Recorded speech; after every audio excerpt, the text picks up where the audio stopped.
Hello, welcome to the 10th episode about the strategy game Warring Factions.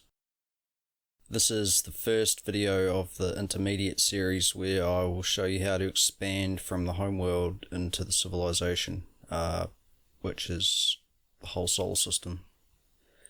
Anyway, I'm just sending out my little my colonizers, which I found was hilarious because I named them with the code CO and it looks like it says COVID. My little COVID colonizers are headed out to infest the system. You can see them in the 3D star map. Because I'm making a joke about death because that's exactly what they're headed out to do, because it's a war game. Each fleet, of course, if you didn't know, is represented by a diamond. And I'll go into more details about this star map later on. I just have to keep my voice down because it's quite late at night at this recording time.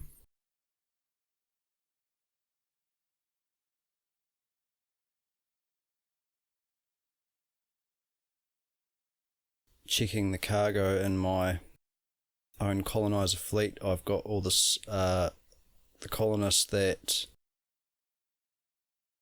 were given to me that I have in excess, which I'll put to use.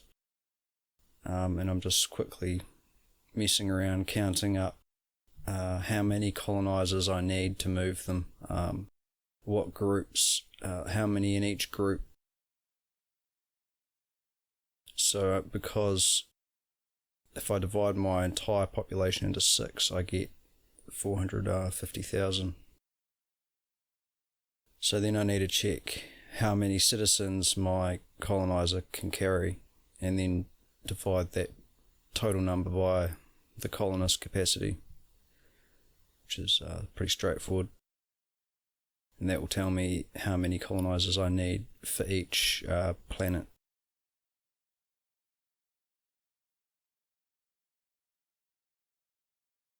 Which you will, of course, round up to 7.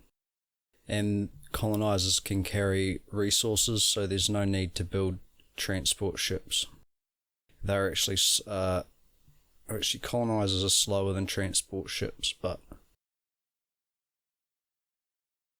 there's a certain way to move resources that I'll get into as well in this series, where you load them with into carriers instead of making them individual transport ships. So it's like a cargo container. Now I can disband my fleet that was holding that population and then recommission it into individual fleets. And I've got a type of sequence that I write in. It lets me know which planet in the system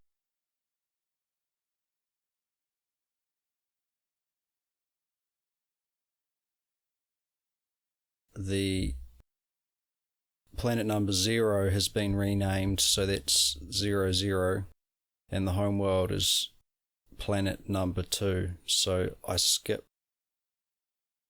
planet number 2 because I already have a colony on it. And because the numbering system starts at 0 and there's actually 7 planets, the last planet is number 6. It's like trying to convert imperial to metric and back and forth or something. But you get used to it, especially time dilation.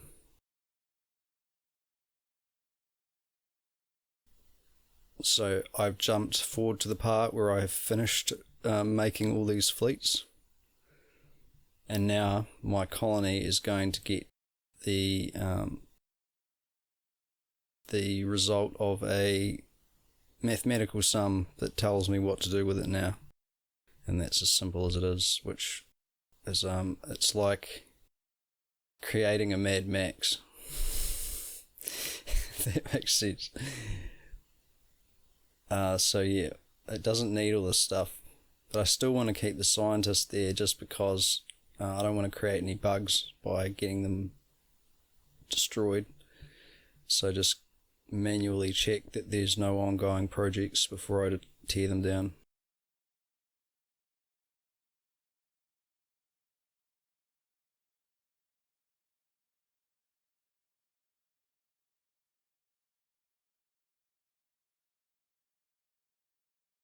Now if I just do a double check, because it's been half an hour since I last did the sum, so I'm redoing the same sum essentially. I'll do that a lot. And now that I've progressed into the intermediate videos, I won't be typing so much on the keyboard because it should be on the notepad, only for really essential things.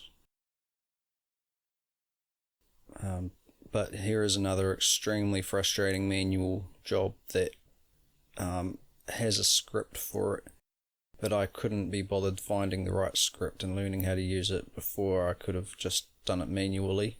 So I just did it manually, where I have to go through here and load each group with the correct amount of resources, which I'll show you how to count up later. But I'm starting off by just creating the Thunderdome, which is what I call this colony. You'll see why. Think of like fighting pit, or gladiator fighting pit. Like if you were to extrapolate the data of what the colony is, it would look like Mad Max. But there's a really particular reason for that, you'll see. I was horrified when I first found out. I was like, this is cruel. It's like, reality's cruel, man. So thanks family for warning me about that, by the way, before I had to find it out. But I'm glad I at least found it out. Got these laws going still.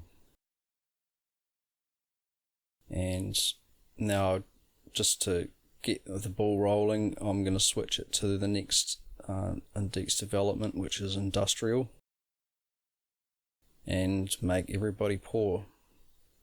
The last people that remain, that refuse to be removed from the world, instead of like what people, you can genocide them if you like, that's an option. You have to click through your password multiple times and then you get an alignment hit. Or you can disband the colony so that it goes free, or make it an independent nation if it has 250,000 people. But here's another way that I've used colonies that I don't need, that it's too draining to look after them. You can turn them into like a ghost shell colony. So they essentially just get like they're an independent nation, but you're still in control of them. But that's not good for them. It's good for you because it increases your population growth. However, you don't want too many of these because it offsets the growth in your main colonies, and then you don't get as much land development because they're all intertwined in some weird like global economy matrix that I don't understand. There's the Thunderdome name going down.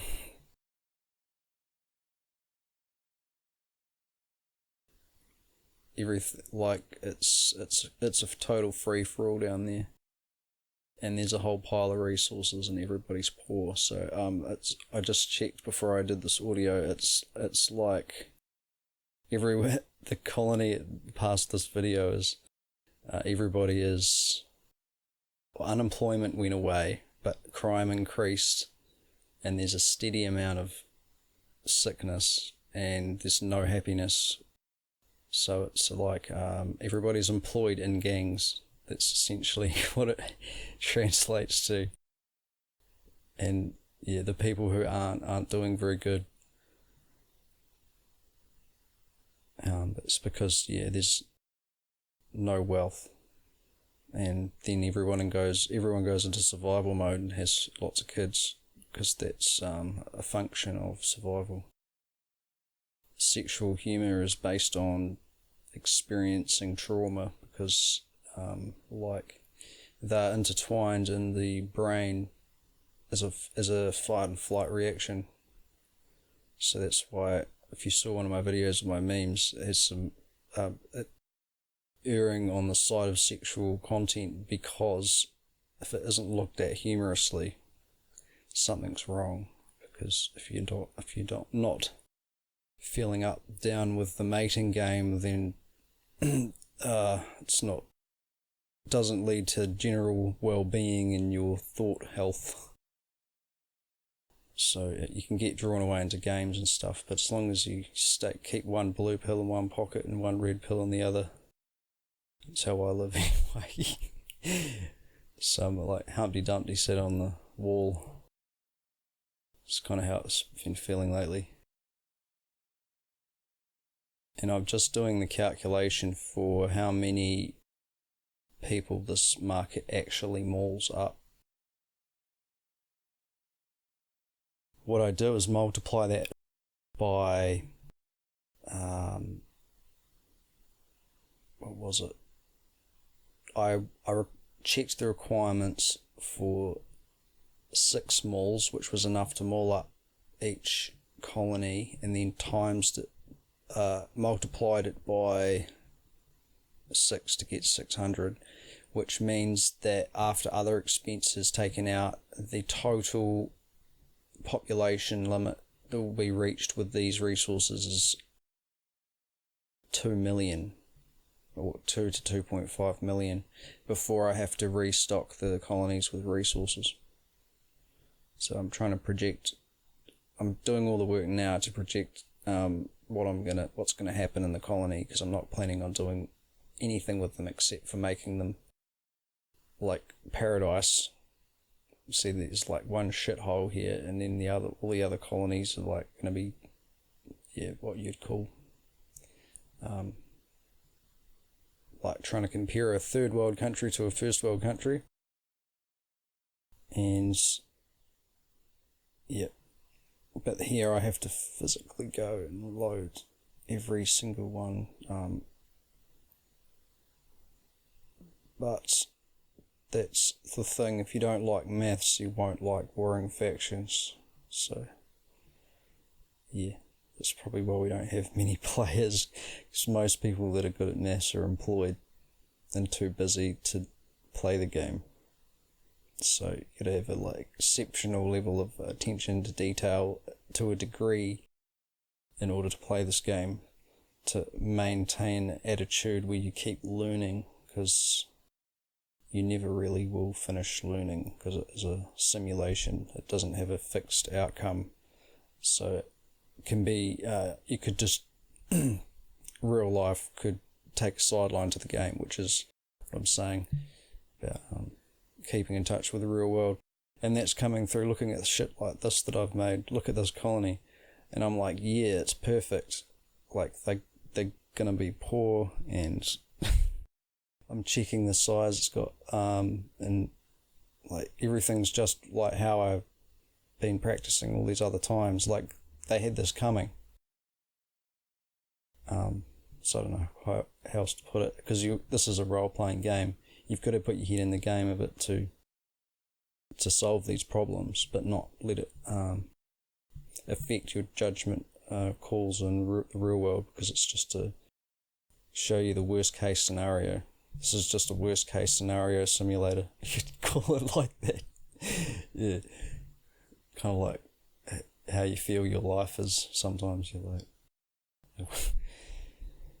so yeah, it's real comforting to do math for the people who do it, because it's consistent, and there's something to it, where they might have only experienced a lack of meeting the expectations and other things. So anyway, chucking this on your cell phone's fun, because if you're at work in any sort of remote place, you're like, what you do on your phone isn't Facebook, pretty much. And they're like, everyone else will be on Facebook, and you're like, it's quite entertaining. It's like one of the Cheshire Cat grinning moments. They're like, what are you doing? And you're like, don't ask, pretty much. Because you won't understand, because they think you're like a warmonger, but they don't realise people who study war do it so that you don't have to go to war, because if you don't learn about history, you'll repeat it. Ta-da, so many Easter eggs. That's what the maths. This map helps to have a computer if you're going to be using this, but you don't you're not required to have one. It's pretty difficult to navigate on a phone at the best of times, no matter how it's coded to scroll or anything. So you can pre-plan destinations and just put them in the fleet notes or in the colony notes, and then just automatically select. But that's why if we get a script, we can create warp nets and have ships just transfer along them, and then the battles will occur within days of the game starting. Essentially, if that happens, we'll just script out like fleets of probes, and like we want to do this because we can, and just to see like how it gets exploited, so then you can find out how to prevent exploits before they start. Well, that's anyone who's interested in security has figured that out. That it's like to catch a criminal, you've got to be a criminal. And that's funny because it's the same as the story about religion, about the devils and the demons. But yeah, it's not quite black and white. It's about learning philosophy. It's not like a doctrine on. We live in a democracy, so you can pretty much think whatever you want about it, as long as you don't just go that next level where I start making videos and then trying to recruit people into this and show them how to make bastard makers.